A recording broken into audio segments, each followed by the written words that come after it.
It's time to bring you yet another amazing episode. And now, welcome your host. Ladies and gentlemen, you are listening to Life Well Lived by Omobola Stephen. It's an engaging and enlightening talk show on life, relationships, and the business of life. Grab a cup of juice and just chill. Life Well Lived by Omobola Stephen. Live life. Live fully. This is Omobola Stephen, the host of Larry for Omobola Stephen, a self-improvement and personal development podcast.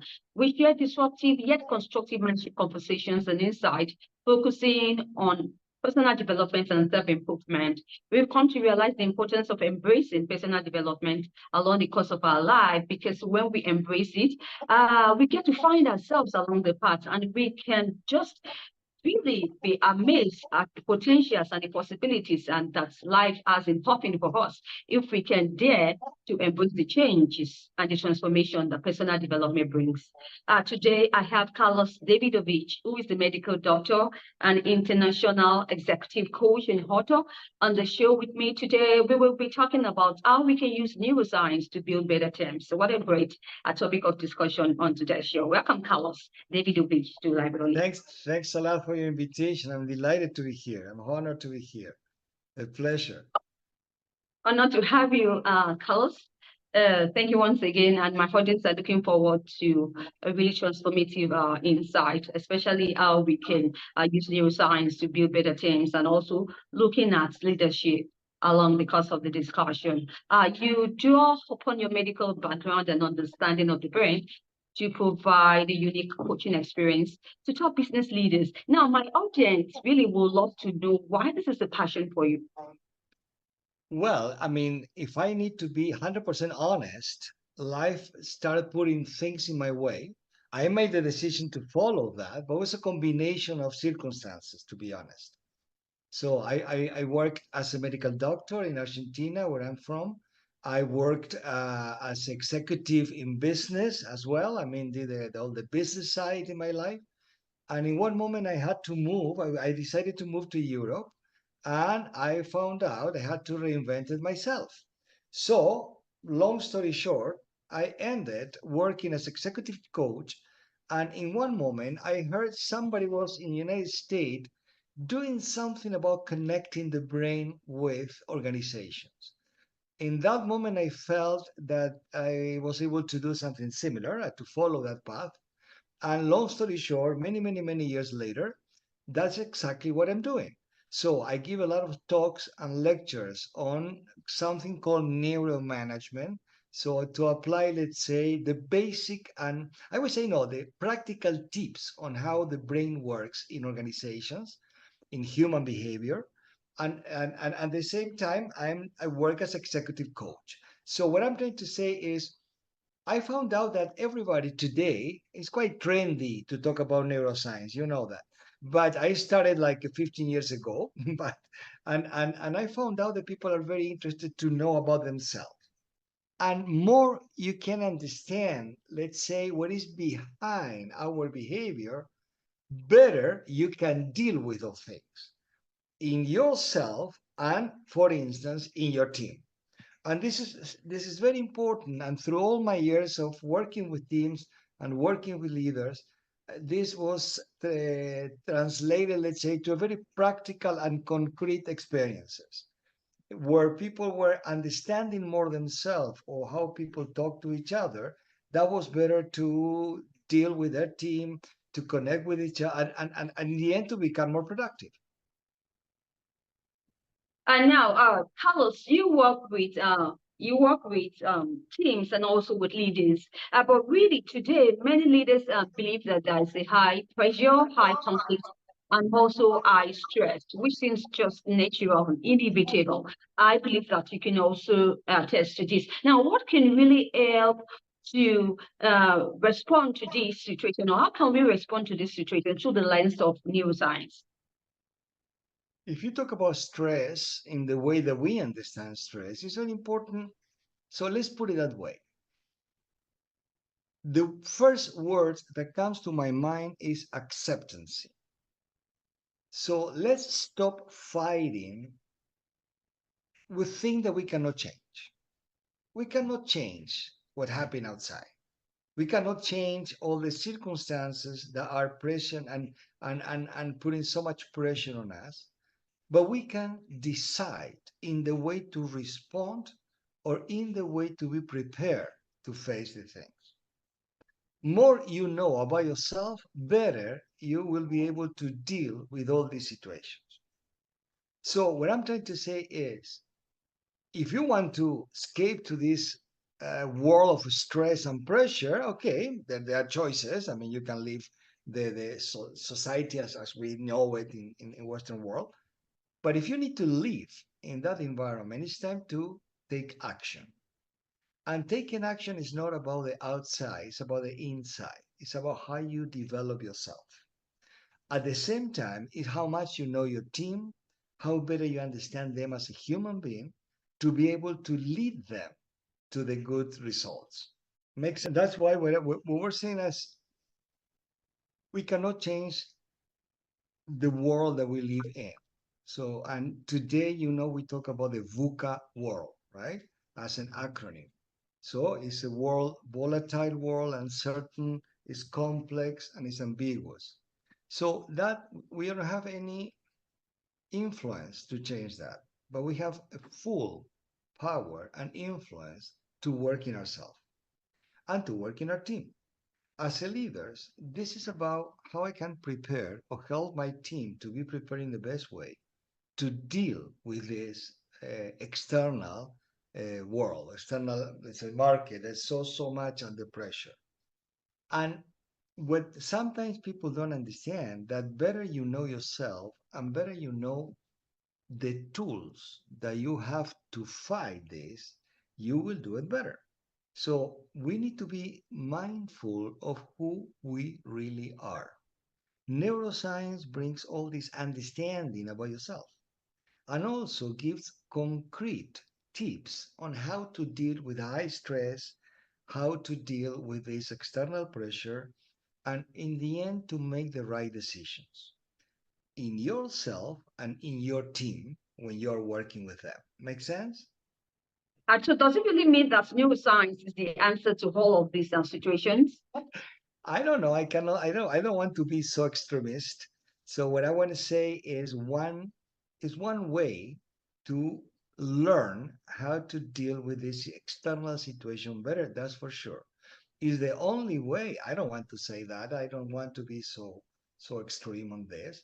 But in the way I understand, in the way I transmit to people regarding leadership and regarding leading teams or leading yourself, I found out that it's quite effective. That's for sure. Okay, let's talking about leaders. I want us to talk a bit about leadership because you authored the book, The Five Brain Leadership. So I want Yeah. us to explore just a bit on that book, but I would like you to tag it down to how our beliefs affect the brain. Beliefs are so important in our life that without belief, we cannot be alive. That is extreme. As human beings, we need to define and decide our belief because based on those beliefs is the way we understand the world and we can deal with the world. It doesn't mean we cannot change our belief. It doesn't mean that not necessary all the belief we have are healthy. Sometimes a negative belief, and then will limit us to reach our goals. So I talked about, I will say metaphorically, about different brains. In other words, I talk about different narratives inside of ourselves. So there is a part of us that's quite instinctual. They responds a lot to instinct. And instinct means fight, freeze, or flight. It's very basic. It's survival. And that will take over whenever I feel fear. And not necessarily will take me to a good place. There are other narratives inside, I define as a different brains, more emotional, let's say in a positive way or negative way. Emotions are everywhere. More rational, those one that will let us to understand rationally what's going on. But rationality is not the part of our brain that will give us the chance to action, to make decisions. That part relies in our emotions. Then it's very important to understand that, even though they are more narrative because we have more brains. We have neurons in our hearts connected with emotion. We have neurons in our gut system connected with the intuition or the gut feeling. There's a lot of information that comes inside of us. I like to define them as the different voices that we have inside. And those voices, they have a lot of power. So we, as a human being, we need to identify who is talking because depends who is in charge will be the results. If I let my instinct to take over, oh my God, that's not going to be a good end because it's about a win-lose game. It's no win-win, for instance. And the same situation that happens inside of me, I can see it in my team. That's why I like to talk about we need to learn how to lead our internal team, and then we will be able to lead our external team, people that are around us. So, as a leader, it's not that we need to become psychologists because it's impossible, it's nonsense, but you need to listen differently to people. And listen differently means I need to identify what are the strengths of my people, one by one, areas that they can be developed better, because that's the way to pull from the best part of them. That requires a work to do, but a work that will bring a lot of benefits. And to be honest, people don't like to do that work. People just focus on actions, focus on results, focus on the task, focus on different topics, and they don't understand that there is a human being behind all these actions. And depends how that human being is feeling or is prepared, emotionally taken prepared, will be able to deal better with that. If my team doesn't feel supported by me as a leader, it's very hard that my people will really understand what to do and to do it in the right way.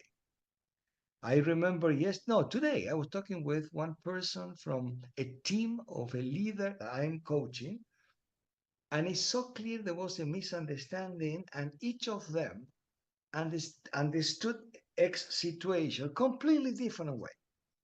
So there's no communication. And it's so interesting when you listen to the leader say, because this guy did and did, da, da, da, da. And then you listen to the person, the two of them are talking about the same thing and watching a completely different movie. And that can be solved if they understand what listening exactly means and being respectful of the differences. Because we are not the same. We don't react in the same way. And that is the richness of being human. So when I have a diverse team in the way they think, in the way they behave, that is what makes the team more effective. Makes And sense? Carlos, I'd like to take you back a bit to just what you said about leading internally. By this, what do you mean? What I mean is, I need to be mindful of the different voices that I have inside of me. And when I say different voices, it's partially a metaphor. All of us, we have one part of us inside that tries to win all the time, or they try to, or is very fearful, let's say, a lot of fears. There's one part of me. Another part of me is trying to be positive or trying to bring positive emotions. Another part of me trying to explain everything. Another part of me is giving me information, and I don't know where that information comes from. And that's what we call intuition. So if I can understand this internal dynamic of different characters inside, I can learn how to deal with them. There is one thing called metacognition that in an easy way to define is observing myself from outside. We need to be in control. We want to be in control. We need to be in control. Then my real self, this kind of the being that is watching what happened inside, needs to be in control. And for that, needs to be mindful to identify those voices and to decide what is the best to do in this moment. So what I'm trying to say is listen to yourself, identify these voices, find out what you really want to know, and then make the right move. And or you will find out that externally in your team, something very similar happens with your people. People with different personality, with different interests, with different fears. And as a leader, you need to learn how to manage those things. Those are the things that your team that can hold your team back. So be aware what happened to them in the human side. Be aware what happened to you inside your emotions. Not in such a profound way, where I give a formula, a very simple thing, very practical things. And then you will be able to do your work or your task and also to take care of this stress in a healthier way. Thank you, Carlos Davidovich, for that insight you just shared. Now, but you emphasize teamwork, and I think it's also very important for our discussion, talking about neuroscience, how we can use neuroscience to build better teams. But how does teamwork affect the brain? Or let me put it this way, what are the mental benefits of being on the team? As a human being, our brain is a social organ. What that means? We cannot be isolated for many, many reasons, not only for emotional reasons. At the moment that we are not able to see the whole picture by ourselves, we need different people with diversity of thoughts mainly that will be able to bring us different perspectives. In that sense, is that the team is essential to move forward. Remember that saying, if you want to go fast, go by yourself. If you want to go farther, go with the team. So we cannot reach or to go too far at the moment that we are alone, because we cannot see the whole picture. Make sense? I don't know if I respond in your question. All right, but really, I'd just like you to put it in proper perspective about how teamwork affects the brain. Number one will give more perspective. Diverse in perspective means will open different channels inside of me. If I learn how to listen and I listen properly, the team is the one that will fit my brain to make it better and to work better. We cannot do it by ourselves, even though many people, they believe they can do it by themselves. That's not true. The team is the way to stimulate not only let's say, the spirit of being together, not only to fulfill this basic need of being in a tribe, of being social, but also because none of us are able to see what's going on in the full picture because our brain cannot see it. We need others for that. And we need not only, let's say, to have extensions of our arms, we have extensions of our brain, people that can think by themselves to bring new perspective, new values, new possibilities. Carlos, now I'm thinking out loud. If we don't really follow our instincts, what will happen? That is a semantic issue. When we say I'm following my instinct, what we are saying is I'm following my intuition. It's not instinct. But it's a semantic thing. It's a matter of word. We use instinct in the wrong way because instinct is not exactly the rational part. An instinct, the truth is, it's a survival mechanism. So when we say I follow my instinct, the truth is I'm following my intuition.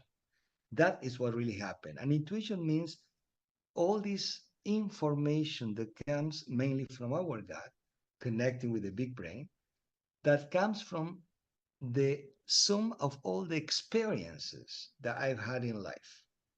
So not everyone is able to decode that information, but intuition is one of the strongest source of information in life in general and leadership in particular. So follow your instinct is okay because we use it normally. But the truth is I follow my intuition, not my instinct. That's the right word.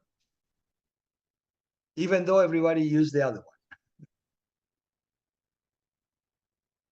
Brilliant. And now, my audience is looking forward to any exciting news. Perhaps, do you have any projects in the pipeline you think it's going to be beneficial to them in the long run? It's just the right time or the right platform for you to share that. What I like is always to. Okay, I will give you one tip. Okay, concrete tip. It's very common to talk about empathy, of course, and we need to be empathetic. And also very common in business to talk about analytical thinking, right? One thing that's very useful to find out or to know is that the empathetic brain and the analytical brain, they come from a completely different places in the brain, and they compete with each other. We cannot be the two of them activated at the same time. We cannot be empathetic and at the same time be able to analyze properly. We can't, because they compete in the brain for control. When we are too empathetic, we cannot analyze properly, rationally. When we are too analytical, we cannot be empathetic. It's one or the other. They use different neural pathways. Why this is important? Because the good good leaders are those that are able to balance one and the other, to understand when to be empathetic with the team, to understand what would happen to them, and at the same time to stop and start thinking with a rational brain to bring the proper solution. This game between empathy and analytical thinking is something that people don't know, and they need to know how that works in the brain. This is a practical tips that when I share with people say, wow, I never thought about it, but you're right. When I'm too empathetic, then I'm feeling about others are feeling, and then I'm not able to think. And then I need to stop, and then I need to move to my rational thinking. That is a balance that we need to learn to do as a leader. All right. And social media and those, thanks for sharing that with my audience. They'd like to learn more about what you do, what you've been up to lately. Can you share your website and your social media handles? Okay, so anyone that wants to know about me, I mean, my website is my name and last name, carlosdavidovich.com, and I'm totally open to discuss with everyone, with anyone that would like to keep discussing these topics. My LinkedIn profile, of course, easy. I have a TED talk that if you want to watch something funny, and because the TED talk is about these toxic leaders, let's say, people that are tough, but they are still around us. And my book, of course, Five Brain Leadership, that you can is available in any store. I mean, Amazon and everything, every place, any place that you want to buy a book, in any of those places. It's a pleasure once again having Carlos Davidovich, I beg your pardon, medical doctor, you're an international executive coach and author. Also, you also double as the TEDx speaker. Thank you for sharing your thoughts on today's show, especially as we explore using neuroscience to build better teams and also leadership. Thank you once again. My audience had a great time listening to your expertise. It was really worthwhile. We wish you best of luck in all the projects that you're embarked upon, Carlos. Thanks a lot. Thanks a lot for the invitation. All right, tune into more transformational episodes on Live Well Live by Omobola Stephen. My name is Omobola Stephen. Once again, thanks for joining me. I'll talk to you soon. Thank you, Carlos. That was a great show. Okay, thanks a lot. Hola. Yeah. Bye-bye. Bye.